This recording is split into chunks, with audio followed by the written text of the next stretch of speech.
Welcome viewers to my channel Learning English with Amol. This video is about direct indirect speech.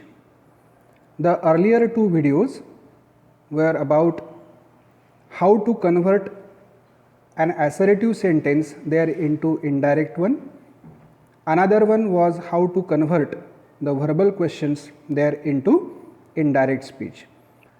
This video is specifically for how to convert a WH type question into indirect speech. Let us see.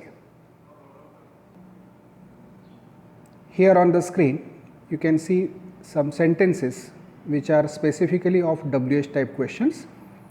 The first one is, the writer said, "How far is the village?" The sentence given in the quotation mark has begun with how, and at the end of the sentence there is a question mark.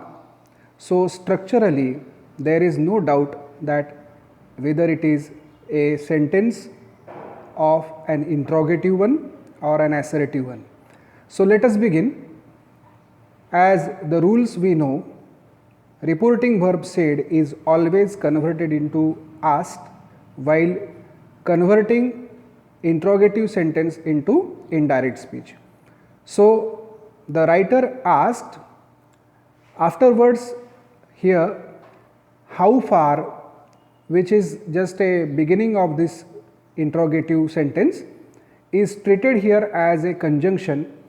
Later on, is the village is simplified in the village is, and at the end the auxiliary is converted into its past form, that is was, and question mark is removed and a full stop is duly placed at the end. This is how we can convert the given sentence there into indirect form. Another sentence, that is, what would Meg say to this? Thought Joe. Probably for the first time we may have come across a very unusual reporting verb, that is thought, because in the most of the cases we come across with the reporting verb said, said to, told, asked and so on. But here the speaker, inertly speaker, that is Joe, who thinks, that's why here the reporting verb is thought. So let us see how can we change such a sentence. As usually we have started with the subject. So here Joe, thought is not changed in any other form. Joe thought, here the WH word is what, again it is kept as it is in the role of a connector or a conjunction. Later on, would Meg say to this is just simplified by putting Meg in first place and would in the other place. Meg would. So Meg would say to, and this is converted into that. So this is the only change that we have done in the entire sentence. And finally a question mark. Now the next one, what do you want me to do for you? Peter Crouch. She said. Here in the sentence the speaker is she, whereas the listener or a respondent is Peter Crouch, who is shifted there into the reported speech. But the thing which we need to note as a hint is that normally in the quotation mark, if the sentence has a comma before any name, it means that that person or that name is a part of that reporting verb, which is just shifted as a modification. But here let us see how we can convert such a sentence there into indirect one. As usually it has begun with subject she, and said is converted into asked, because we know that to whom the person is addressing, that is Peter Crouch, is there. So Peter Crouch is taken out of that quotation mark. She asked Peter Crouch.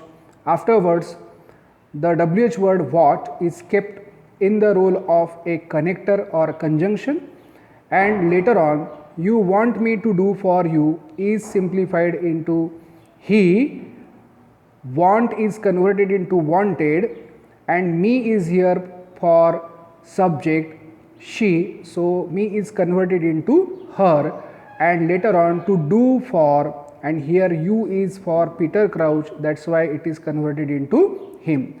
So this is how you can convert the given sentence into indirect one. Let me tell you very clearly that I have tried to explain all the variety of sentences which you may come across during your exams. Next one, when shall I get at him? He asked, clenching his fist.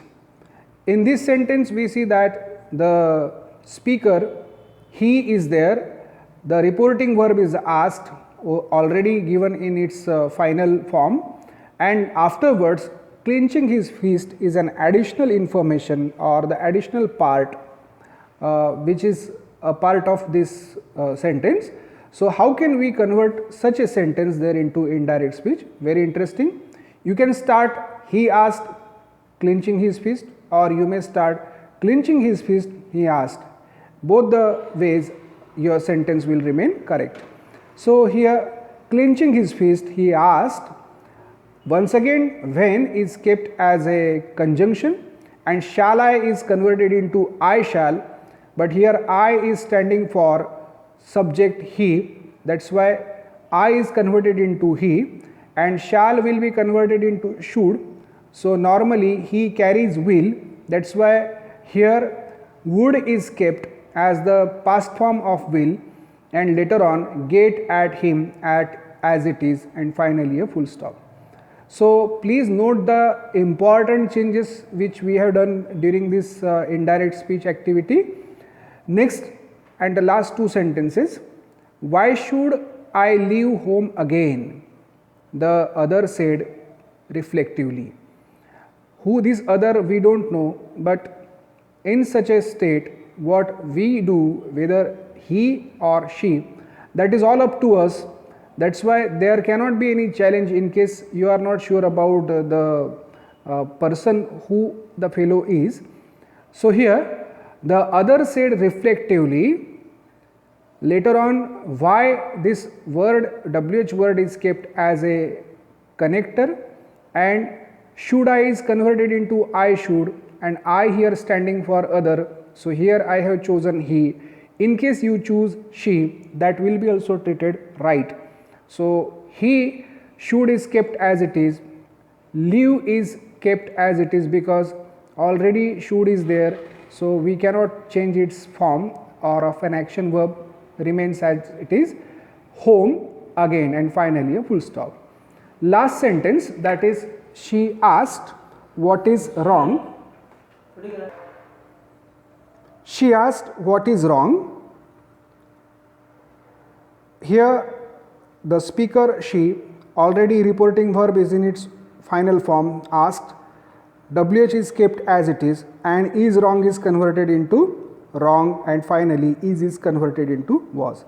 So dear students, this is how we have converted the entire sentences there into indirect one. I tried to cover almost all the possible varieties of sentences therein. I hope you have understood it well thoroughly. So please mark like, share it with your friends and relatives, and don't forget to subscribe the channel. Thank you.